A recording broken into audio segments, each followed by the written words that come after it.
Good afternoon, everybody. It's Pastor Chris joining me today, as always, a good friend, Pastor Matt Hey, Wallace. Chris. Hey, everybody. It's good to see y'all. And did you know, Pastor Matt, Yes. that today we That are coming to we are- you live from outside of the tomb of Joseph of Arimathea. That's a big Yeah. deal. And it's Crazy. episode 10. Did you know that in television, Pastor Matt, that episode 10 is when the networks decide if they're going to bring you back or not for a second season? Yeah. So this week, I said, we've got to go big time. We've got to go big time. Yeah.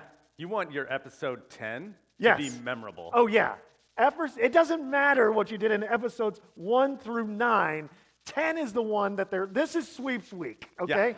And you've got to bring The in, Nielsen ratings are coming out this week. literally dozens of people are going to watch this. You've got to bring in an A-teamer today. And that's exactly what we have done. Ladies and gentlemen, a virtual round of applause for the founder of Downtown Credo, a social enterprise benefit corporation that is committed to inspiring the pursuit of meaning, impact, and community. Ladies and gentlemen, your friend and mine, pastor of the Cross Orlando, Ben Hoyer. All right. Hey, welcome, Ben. Hey, glad to be here. That was energetic, Chris. I guess I should expect nothing less. Oh my goodness. I'm so excited. You know, we had a podcast, Preachers Not Preaching. Yeah, I tried I remember. every week to get Ben Hoyer on Preachers Not Preaching. He said, absolutely not. Absolutely not. Yeah. He would not be on it. Absolutely You know who not. was never a part of Preachers Not Preaching, but is a part of this? You. Me. Matt That's Wallace. Right. Matt I'm Wallace, going to say ladies and that's the gentlemen. big difference. That is. That is why we were able to have such fantastic guests. And That's right. how we were able to get Ben, I think. Right. Yeah. Yeah, So that's right. I'm looking at you right now. Are you talking to us, Pastor Ben Hoyer, from your house right now? Is that where you're talking to us from? Yeah. Well, I'm sheltered in home per You are. Per he's in Orange request. County. Oh, yeah. They've been under that Yeah. stay-at-home order for like a week now, more than that. We're into our second week of it. Yeah. Into your second week, yeah. So with that, Right? So is Credo able to be open? Like somebody asked me that question the other day. Is Credo open? Yeah, they restaurants can be open, just no dine-in service. So we have 2 of the locations open right now, and have baristas there. And you have that one location right across from, or in the Florida hospital. Yep, that one's which open, I and then imagine those healthcare workers are really appreciative that Credo is open right now. I hope so. Yeah, we're making coffee for them. It's kind of slowed down there now, because nobody can have visitors, and so it's pretty quiet out there. Yeah. Nobody in the food industry has said, man, this pandemic has really helped us out. Yeah. Right? Nobody's saying that. Man, No. woo! What Crazy. we needed was a good pandemic. That's what we need. Yeah, nobody said that. Nobody. Nobody. Yeah, so hey, I am so glad that you're here. We're so glad that you're here because there's a lot of Holy Cross people who haven't seen you for a while, and a lot of Holy Cross people who listen to this. And so tell us what you've been up to the last 12 months. Of course, we know that Corona has kind of sidetracked all of us. But prior to that and looking forward, tell us what you've been doing that gets you excited. Man, the last 12 months feels like a long time. This feels like the longest week I've been in, so it's hard to imagine 12 months ago. But we started Credo because we felt like we could cultivate networks of people around the principles of meaning, impact, and community in the city. So we've been doing that, and at 3 coffee shops and a co-working space, trying to inspire people to take small steps towards that kind of life, a life of meaning, impact, and community. So this last year at the coffee shops, we added our own roaster machine, so we don't have to roast on a friend's machine anymore. We We now have our own. It's inside the co-working space. Dude, how fun is that? It's pretty Roasting cool. your own stuff. Yeah, I mean, it's like a big gas-powered 400-degree big drum turns the coffee around. It's feels like a next step up. It gives us a lot of autonomy and capacity to. The goal for me this year has been to buy more coffee for my friends at Origin. We added a new Origin partner this year in Chiapas, and so I just got a shipment over from them. So right now we have like about 15,000 pounds of green coffee sitting in 2 different garages. So 15,000 pounds of coffee? Yeah. So that would have been about 4 months maybe on the pace we were going. Yeah. So who knows how long it'll take us to get through it now. Everything's kind of slowed down. So you were going through almost 4,000 pounds of coffee a month. No, 4 months. Oh, okay. 4 months. So like Oh, no, 1,000 yeah. No, yeah, so- about that. Yeah. No, 4,000. Yeah. Yeah. Between some wholesale, we sell to several churches and then the coffee shops and Gotcha. then building wholesale relationships. That's our next step, is to resource more coffee shops with this direct trade coffee that we know is having a positive impact at Origin. So Gotcha. Yeah, that's awesome. yeah. So- And then the other stuff like Rally has started to take up a lot of my time, and that's really fun, where we're helping people start new or grow existing cause-based organizations, whether that's for-profit or nonprofit. And so it's like business mentorship and theory of change mentorship, and then trying to connect them to funding. So can that's you give me an example of like a business that comes to Rally and tries to get support? Yeah, I can. Thanks for asking, Chris. Our best in show from last cohort, we do 2 cohorts a year that are 4 months long, the program. And the woman who got selected as the best from show last time was this woman that has a company in Nova Scotia called Dreamscape and Squiggle Park. They're tech platforms that try and take the gaming, the mobile gaming platform, and use it to increase reading skills in kids from 3rd to 8th grade. And so it's like a Clash of Clans style game, but the way you advance in the game is little reading comprehension tests, like little mini questions and answers. And then the game is really compelling, and it rolls out through teachers, so they get a back end to be able to see the way students are progressing in it. And she really started it to redesign learning platforms. She felt like all the tech tools that teachers had were like clickable PDFs and they're having to compete on screen times with really addictive games like Clash of Clans. And so she wanted to kind of reclaim screen time and then propel children to really learn. Especially, she had some of her kids had trouble learning to read but loved playing games. And so she was really motivated by trying to solve this problem of screen time and learning. But in the process of doing that, developed a for-profit company that had a potential for equity investment and scalability. And so she came down 3 times over the 4 months that we worked with her. We connected her to mentors and worked with her twice a week on her business model. And then she's up over 1 billion users now, and really is over 1 million. Oh, She's wow. yeah, she's been really successful. She was a Olympian for Canada. She's an overachiever before she came to us, and was already had the ball rolling on the product by the time she got to us. But the reason she came to us was she was getting ready for a Series A level investment and really wanted some help on her business model that took equally seriously her impact measurements, not just her business measurements. So to really think about how do I make sure that this is solving the problem, not just building a business. Okay. That's what I was going to ask. So your group, basically, you mentor these young companies, and you and they come to you, and they each have like different needs, I guess. Maybe some of them. Oh yeah, all at different places. Like right now, we're working with a large nonprofit called Quest, which delivers services to people with special needs. And then most of that is federal grant dollars to take care of a population that needs special services. But alongside of that, they realized that they could employ the population they serve to make really high quality soap. And if they could figure out a business model to sell the soap, then they could offset some of their federal grants with earned revenue and provide meaningful employment to the population they serve.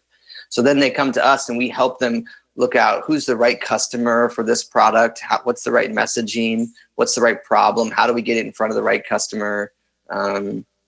We help them work on that business model. So they can be at all different stages. They can be for-profits or nonprofits. But the fun part is like the person that's trying to start a company like that is really, they're very passionate about solving problems. They're really interested in building a life that leaves a positive impact on the world. And then it allows us also to network with successful business people in Orlando and do more than just have them write a check to support Rally as a nonprofit, but also move in to mentor the organizations with their business expertise. So it's a really fun kind of another way to build a network of meaning, impact, and community in Orlando. So the question that I think a lot of people might be asking is, how does a guy with a degree in theology become the head of Rally and end up eventually mentoring and partnering with Rollins College and the Central Florida Foundation? Like, do they ever say, what's your degree in? It's in theology? How did you get you're running coffee shops and you're mentoring business startups? Yeah, I mean, we'd have to ask them. I haven't, I haven't asked them how that happened. But I mean, I think the short version is like, building friendships and relationships, and then being willing to leverage what you're good at for the sake of somebody else. That's like not common. And so really each step for me has been actually what I learned from being there at Holy Cross every day is like the value of really investing in other people's projects, whether that's a board that we serve on or a way we participate with the community, really learning that and then taking that to say, how can people are surprised when you take your skill set or your problem solving ability and really put it into their problem. And I think that that's just not really normal. And so when people start to do that and you're willing to continue to do that, you get more opportunities to do it. And that's all that's happened for me is like getting the opportunity to brainstorm what downtown credo might look like, and then standing behind the counter, hearing everybody's nonprofit idea and being willing to think about that problem with them and offer my networks or problem solving ability to help them advance it just has evolved into what Rally is today for me. And then finding the right partners to come and do the things that I don't know how to do well. We have really great program director and board members. And so really I can be the convener of the whole thing and not have to be the one doing all the aspects of it. I've just always thought it's cool that you being a part of Holy Cross and then going down to downtown Orlando, a place where it's not easy to start a new church, like that you've been able to find unique ways to take the gospel message to community leaders. I mean, I know that you've personally had meetings with Buddy Dyer, that you've been able to, through Rally, that through Rollins College, through your partnerships with Downtown Credo, that you've been able to make a really, just a lot of cool connections, and you've been able to spread the message and help people live a life of meaning, impact, and community, probably more so than just starting a brick and a mortar church. And yeah, I mean, really cool. The thing for me was, as we got down here and started to think about church in Orlando, the thing that really motivated me was realizing that we have the capacity to be people like Jesus. And if Jesus were here, the place would be different. And then what really struck me is to realize how many times Jesus served people without expecting anything in return. And so that's what's really motivated me to move forward with these other projects, to say, Jesus' main gift might have been healing or our proclamation. My main gift might be problem solving, and network building. And so if I'm not going to heal Orlando, what else could I do? How could I help Orlando solve problems and build valuable networks that advance the cause of the city? How can I use what I'm good at and serve that other people with that? And so in addition to proclamation and Sunday morning, finding these other ways to serve the city really came out of that motivation. Yeah, awesome. Yeah. So a quick question for you as we wrap up here. Yeah. Can people, how can people support Downtown Credo? And that's the first part right now. How can somebody listening to this this video support Downtown Credo during this time? And secondly, are people still surprised when they come in and they walk into Downtown Credo for the first time and they realize that it's donation only? Do you still get that, or do most people have it figured out by now? Yeah, so no, most people, well, there's a lot of regulars who know, right? But anytime someone says, what do I have to pay? And the barista says, well, will you get to name your price? There's like confusion and questions. But I love that. I love that moment of confusion. I love that it's a little bit awkward. What I tell people is like, look, this choice that you're making is affecting dozens of people's lives. Like, and there's two people who don't know each other, the barista and the customer, deciding what this thing will be worth that affects dozens of people's lives. It ought to be a little bit awkward. And the goal might be that exchange allows them to consider a little bit what all their purchases, the impact all their purchases are making. I've started to think that supply chains might be our biggest way to affect the world when we look at the supply chains we're a part of with the things that we buy. And so one of the best ways people could support Downtown Credo is just go to our website, downtowncredo.com, and buy coffee, and we'll mail it to your house. And I just did the math on our Mexican coffee, this new origin, and I realized that 20% of what you spend, just over 20%, goes directly to the growers, which that percentage is like unheard of. We've worked really hard to get the money directly to them. I mean, I wire money to Chiapas once a month based on how much coffee we go through. So it's pretty direct. Wow. That's really cool. Man. Hey, Ben, I told you that you'd only be on for 10 minutes, and I kept you for about 22. So I owe you a cup of coffee when I. So yeah, I get 12 from you on my show when I launch it. Thank you so much. Thanks for joining us, and God bless you, man. Stay safe. All right, thanks, guys. Yeah, thanks, man. Thanks, Ben. Take care, buddy. Awesome. That was Ben Hoyer with Downtown Credo. It was really nice talking with him. And it's interesting because he's just been doing a lot of different things, partnered up with Rollins College and some of those other, that's awesome. Yeah, well, and it's great. Like, people here at Holy Cross should feel good about that, because we were a big part of launching that. Absolutely. And the people that supported it and the people that gave toward that in capital campaigns and all of that really helped make that possible. So Absolutely. It's awesome to see it, kind of having grown. It's grown well beyond, what we were involved with, mind you, at this point. But just to see it having that impact and to know that we were a part of kind of spreading that in the world, it's pretty cool. Yeah, very cool.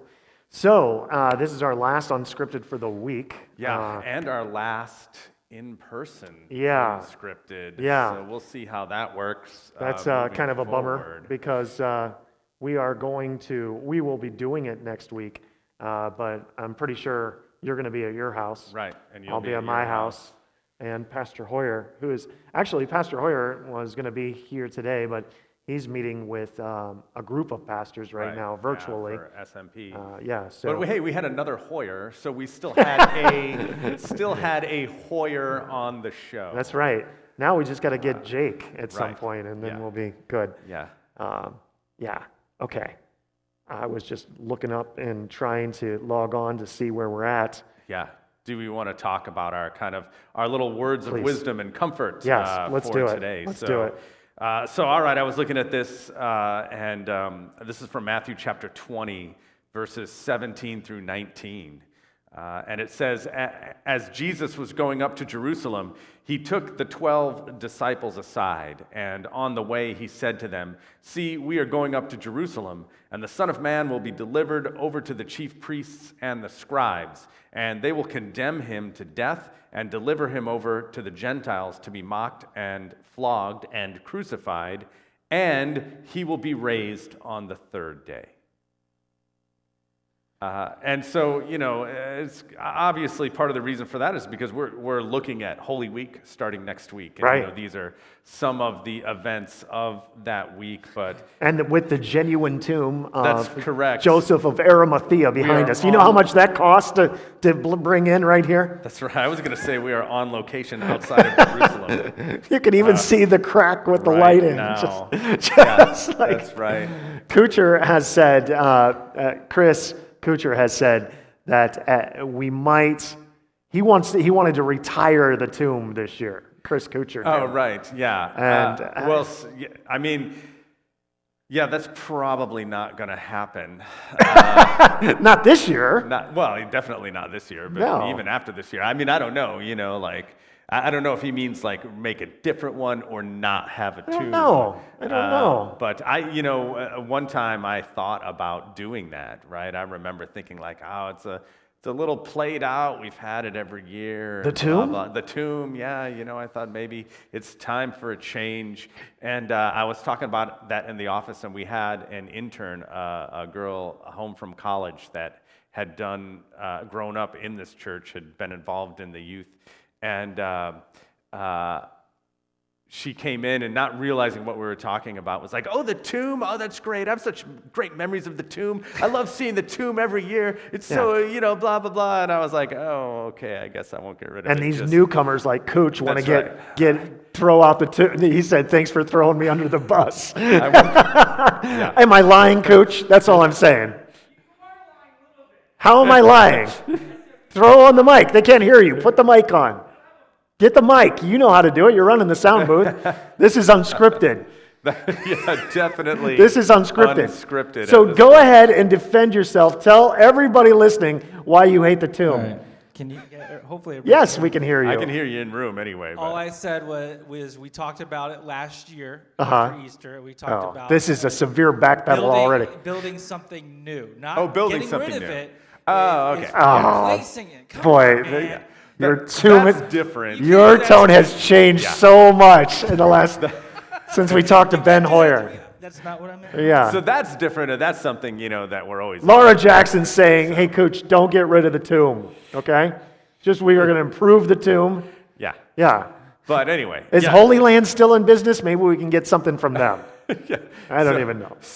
Actually, that would be pretty cool if we could get something from them. Holy Land's got it'd some be good stuff. Top notch. Yeah. But I'm not wishing for them to go out of No, business. no. But if they are, let's go to that auction. Anyway, getting back to that Matthew 20 verse, we were talking about it before. One of the things that always stands out to me is how kind of just open and blatantly Jesus tells them exactly what's going to happen. Tells them exactly how he's going to get arrested and suffer and die, and even tells them about the resurrection so that they should have hope. Yeah. And the disciples basically get none of that. Right. They get none of it. They're shocked when he's arrested, and then after he dies, they're not expecting the resurrection. They think it's all over. They completely miss everything that he said to them. And, so we were just kind of wondering, that at times for us as well, God makes things pretty clear in our life. He makes things pretty clear in his word, and yet we still kind of want to quibble or we just don't get it, Yeah. Well, you just had that sermon about that a few weeks ago. A little bit. No, I know it's a little bit different, but you're like, "Lord, if I shouldn't get this motorcycle, Oh, right. Yeah. make it abundantly clear." And then, he makes it abundantly clear, and you're like, "Well, know what? We're doing it anyway. But yeah, but that's part of the thing. And actually, it's good that you bring that up because what we're not necessarily talking about here is God giving you signs. Yeah, and things like that.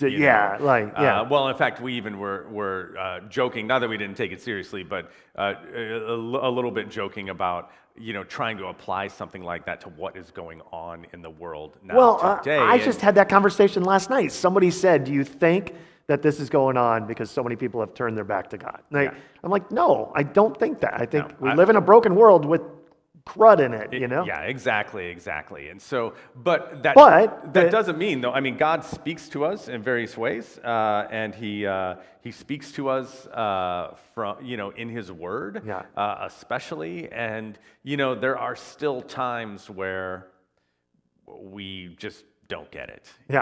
I think this is Pastor Paul on here. He said, just like when my wife tells me we're going somewhere on Friday night and it goes right by me. Right, yes. I mean, he's the only other person I think logged on to the Holy Cross Lake Mary account. So I think that's him. Yeah. We just, if you want to talk about unscripted, we just gave Pastor Paul admin on Holy Cross Lake Mary. Right. So if anything wacky goes up, I'm blaming Pastor Paul from home. Yeah, any of the good stuff, I commented that, but if there's anything questionable. I always put Pastor Chris on my Holy Cross. Yeah. It's all Pastor Chris's fault. Yeah. Oh, that guy. So we did get a question, though, I think also from Pastor Paul, about if we're going to do the lilies this year, the Easter lilies. They asked that last night as well. Yeah. And my understanding is yes. Yeah, Dennis, we're still doing it. Dennis said as long as we can locate them, we're going to do the lilies. Right. Because Chris Kuchar loves the lilies on stage for Easter. Oh, definitely. Because it's all about the pollen. The more pollen, the better. He actually wanted us to drop the lilies on him during the last song. No, I'm throwing you under the bus again. Sarcasm because the pollen is horrible and it makes it hard to sing when you're stuffed up and your allergies are killing you. You know what? I've never heard Justin Bieber complain about the lilies. Yeah. All right? Well, that's why last year we put them around the columns. We had those boxes built and had them put around there. Yeah. But yes, if you donated money for a lily, we are, again, assuming that we can find them, right? We are going to buy them, and we will have them on display during the live streaming of both the 8 a.m. and the 9:30 services. I just had a text pop up, and I apologize to Val Fosberg because I got caught up with some stuff. She called me this morning, and she had this idea. Let's organize a decorated car parade, honk and shout, "He is risen" in local neighborhoods. And since this is unscripted, I love the idea. I think that would have to be developed by like the L teams, the different teams. Like I don't think the church could like legally organize that. Yeah, I don't know. During a lockdown is what I'm saying. Yeah, you know what I mean? Like I know that teachers did that, and teachers did a parade, and stuff.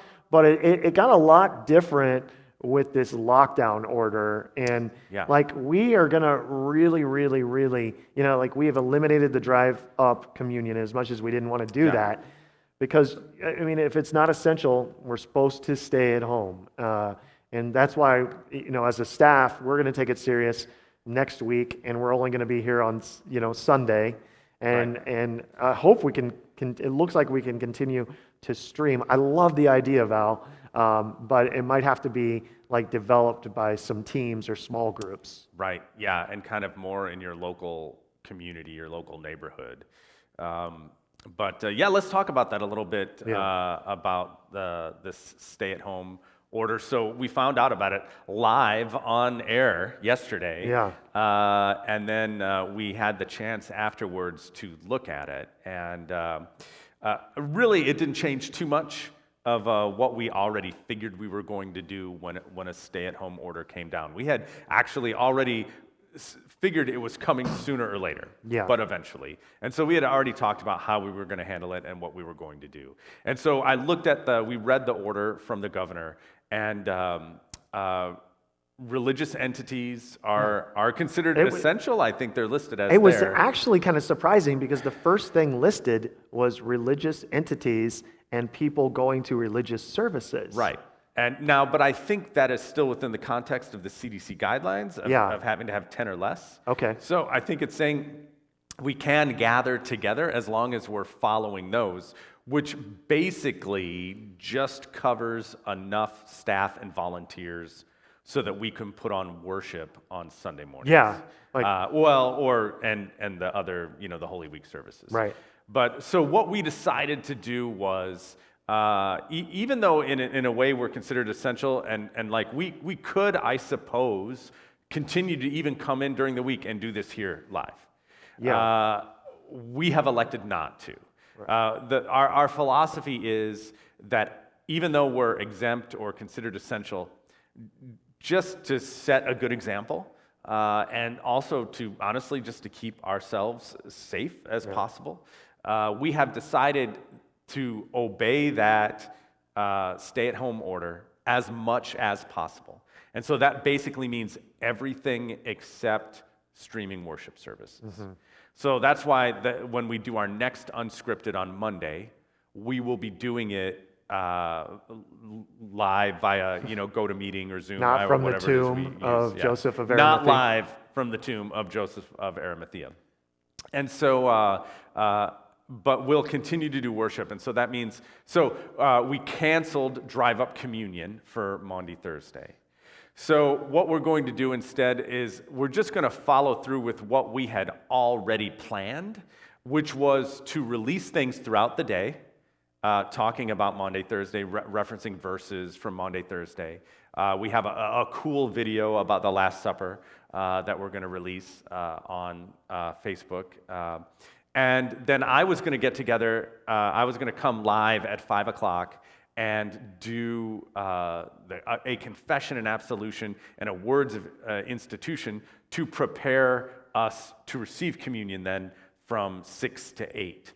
I will still do that and may actually take the opportunity to talk a little bit about the Last Supper and about Maundy Thursday, but we will not be doing drive-up communion. Again, just feel like that kind of violates that stay-at-home order and just not the right time to do it. Then Friday, we will live stream our Good Friday service at 7 p.m. Mm-hmm. And then Easter Sunday, we will live stream a sunrise service in the courtyard. Pastor Ethan has graciously agreed to preach at that. So if you want to hear something different than from just what you usually get from us or from me, you can tune into that. And then we will do an 8 a.m.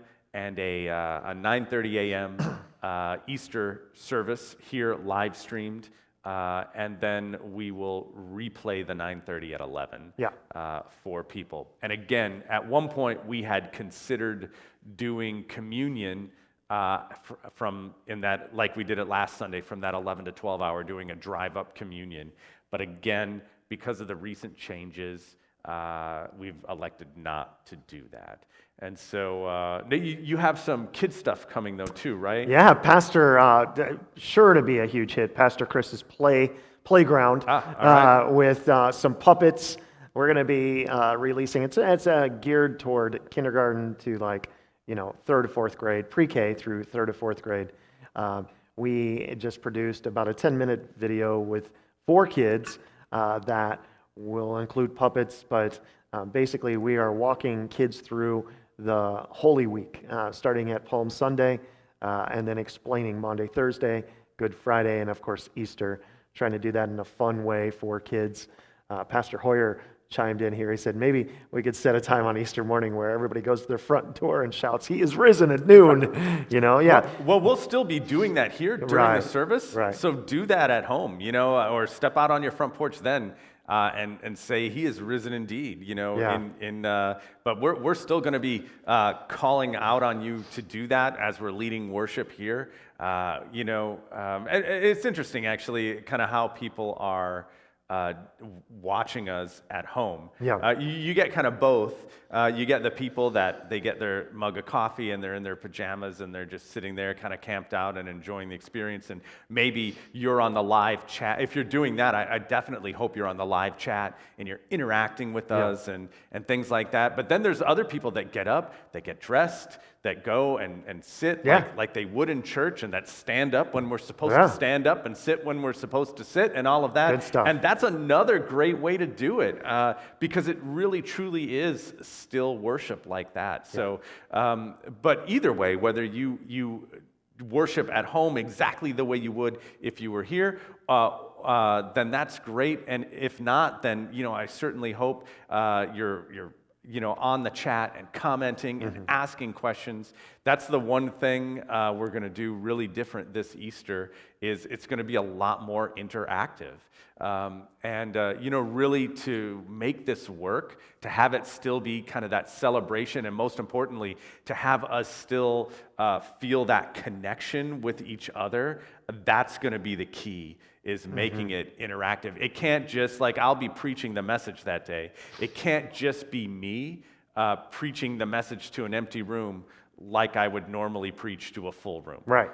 It's got to be something that engages you all. Now, because I am preaching, I might not see your comments, but Pastor Chris will, Pastor Paul will, Ethan, Ethan and you all, each other will. And so you can be responding to each other, and don't consider it's not the same as talking during church. Everybody's going to come back and just start, hey, Matt! Right.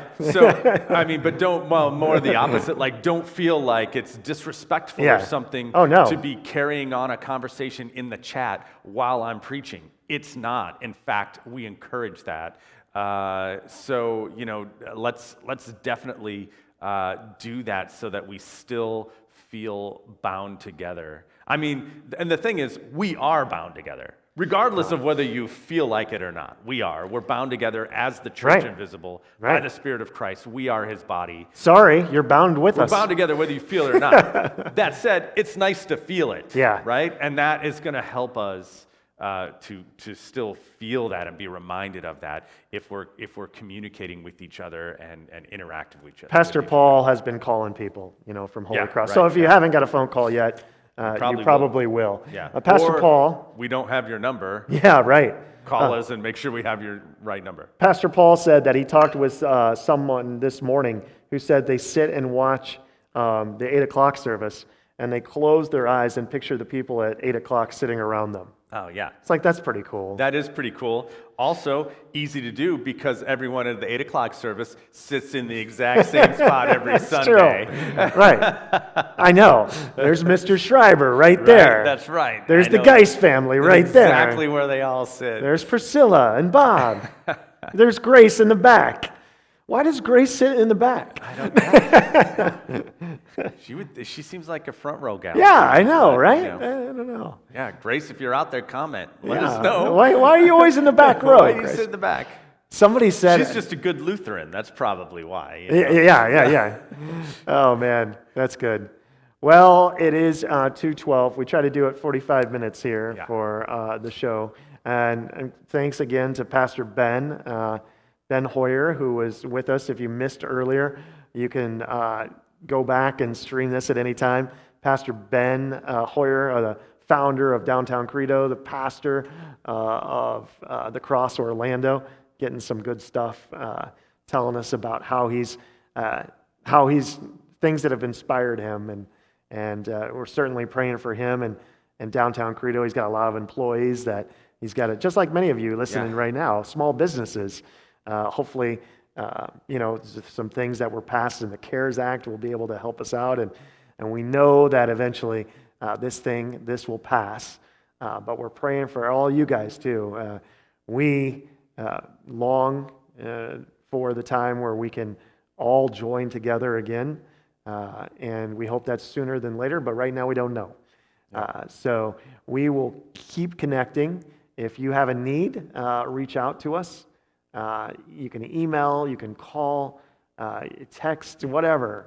We want to know. Yeah, and we have volunteers that have been asking us, hey, do you have people that, we can go grocery shopping for? Do you have people that need us to run out and get something for them? Do you have people that need help with this or that, or help getting online, or I'm about to different take them things up like on that? it. And I know, right? Yeah, you can go Yeah, get my actually, I groceries. do. No, do you have a precondition? No, I don't have any conditions. I just don't want to go shopping. No, no. That's right. Pastor Paul brings up a good point right now. Don't forget to send in your Palm Sunday video. Yes. Right? Yeah, absolutely. So they have been rolling in. So we've got about a half a dozen now. And explain to them real quick. Yeah, so if you've missed this, first of all, pay more attention because we've talked about it a lot. Yeah, no doubt. No No, kidding. if you've missed this, what we're going to do is, every Palm Sunday, we all gather in the courtyard. We have palms, and I usually personally do it, Chris Johnson. Yeah, and I know. I go out and I cut up hundreds and hundreds of palm fronds. Yes. And put them in a bucket, and we hand them out. And only the best palm frond. Only the top-notch Organic palms. palm frond. Yes, that's right. No pesticides. And I cut them up, and we gather out there, and everyone gets their palm frond, and we read together the Palm Triumphal, Sunday yeah. reading, the triumphal entry of Jesus into Jerusalem. And then we all march into church in a big processional shouting Hosanna. Can't do that this year. Can't do that this year because no one's going to be here, Right, Johnson. right. Except for a few of us. Except for me and my donkey. Right, yeah, that's right. So the idea we came up with, and I can't take credit for it, one of our members heard of another church doing something similar and sent it to me. Yeah. But I thought it was That's crazy because you were taking credit for. No, I'm. Yeah, that's right. I thought you were going to say, that's crazy because you never have any ideas. Oh, I would never say that. I would never. But so what we'd like you to do is to create your own little 5 to 10 second long video. Right. And really no longer than that. And of you just go, we live in Florida, so, step out your front door and grab a few palm fronds or leaves and come back in or wherever you decide to go. Take a short 5 to 10 second video of you. If you're by yourself, that's great. That's totally fine. Yeah. Or if you're part of a bigger family unit, then your whole family together, waving the palms and shouting Hosanna. Yeah. Hosanna to the Son of David. And, there's the same things people shouted when Jesus was coming into Jerusalem. And we will edit that together into a montage and play that live this Sunday as our own kind of virtual palm processional. And how cool if you had a donkey, you could really, Yes. you could lay the it. coats down. I tell you what, if you have a donkey, we'll let you go 15 seconds in your Yes, video. absolutely. If you have a live That would be donkey. fantastic. Who's got a donkey? Do the Beavers have a donkey? The beavers have goats. Oh, they don't. They have a goat. Those don't count. You I'm could dress sorry. a goat up like a donkey, though. Yeah. And Yeah. there you go, Beavers. Got to have a donkey. And we need that so that we have time to edit it together in time for Sunday. We need it by no later than Friday noon. Right. So that's tomorrow, Right. noon. But the sooner you get it to us, the better. Yeah. So, yeah. Fantastic. Thank you guys so much. We will be off tomorrow. No unscripted tomorrow. The next time you'll see us is this Sunday at the 8 o'clock, 9:30 service live, where you'll be able to communicate. Pastor Matt will be giving the Palm Sunday message. And also, I just found a place to find a donkey. My Palm Sunday video might be getting Might be much 15 better. seconds, huh? Yeah, it might be a 15-second video. Or I'll dress my son up as a donkey. I don't know yet. That does all not kind- count either. Just that doesn't count? That does not count. All right, No, well, no. okay, well, whatever the case. Don't forget to send in your Palm Sunday videos by Friday, by noon tomorrow. So get it done tonight. We'll see you next time, Sunday at 8 o'clock for the traditional, and Sunday at 9:30 for the contemporary service for Palm Sunday. Yes, Pastor Matt? And hey, with any luck, I'll have another video vlog dropping tomorrow. So watch Facebook and YouTube for that. Yeah, so with all that, then we'll see you next week for Holy Week. Unreal that it's here already. It's going to be a unique way to do Holy Week. We'll do unscripted Monday through Thursday, Pastor Paul's Bible study next Wednesday, and then, of course, Monday, Thursday, we're going to be producing all kinds throughout of the day, more for that. Yeah, all day Thursday. You're going to see different videos on Monday, Thursday. And then Matt with a short, how would you say, on Monday, Thursday, kind of a... Oh, it's probably going to be 20 minutes tops. On Monday, Thursday. And then I'll be preaching on Good Friday at 7 o'clock. Yep. And then Saturday, of course, nothing happens. Right. And then on Sunday, next Sunday, we will be doing Easter in a brand new, unique way. I'm calling it, it's going to be the best Easter ever. It's going to be amazing. It's going to be great. An Introvert's Guide to Easter. No, it's going to be amazing. I'm calling it right now. We'd all rather be here. Yes. But it is going to be fantastic. Yeah, it is going to be good. It's going to be good, and it's going to be, I long for the time where we can get together. I keep saying that. But we are going to have some surprises for you on Easter Sunday. You will not want to miss it. It's going to be the most interactive Easter service we have ever had. So, with all that. And then on Monday, we are taking the day off. That's correct. Virtual high five right here, buddy. Boom. All right. 6 foot. Hadouken. Yeah. For myself and Pastor Ben and Pastor Matt, thank you guys so much for joining us for Unscripted. Stay safe. Stay 6 feet away. Our prayers are with you. We love you guys. We miss you. And we'll talk to you soon. God bless. All right, thanks.